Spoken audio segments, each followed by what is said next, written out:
In today's world, our screens keep us connected, but they also keep us distracted.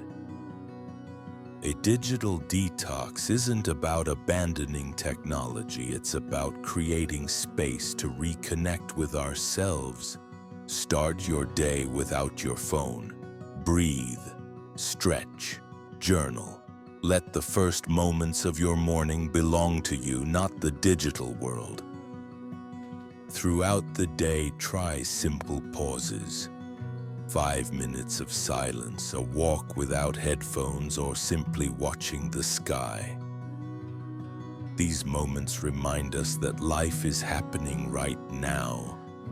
Set boundaries with technology. Choose a time in the evening to switch off your devices.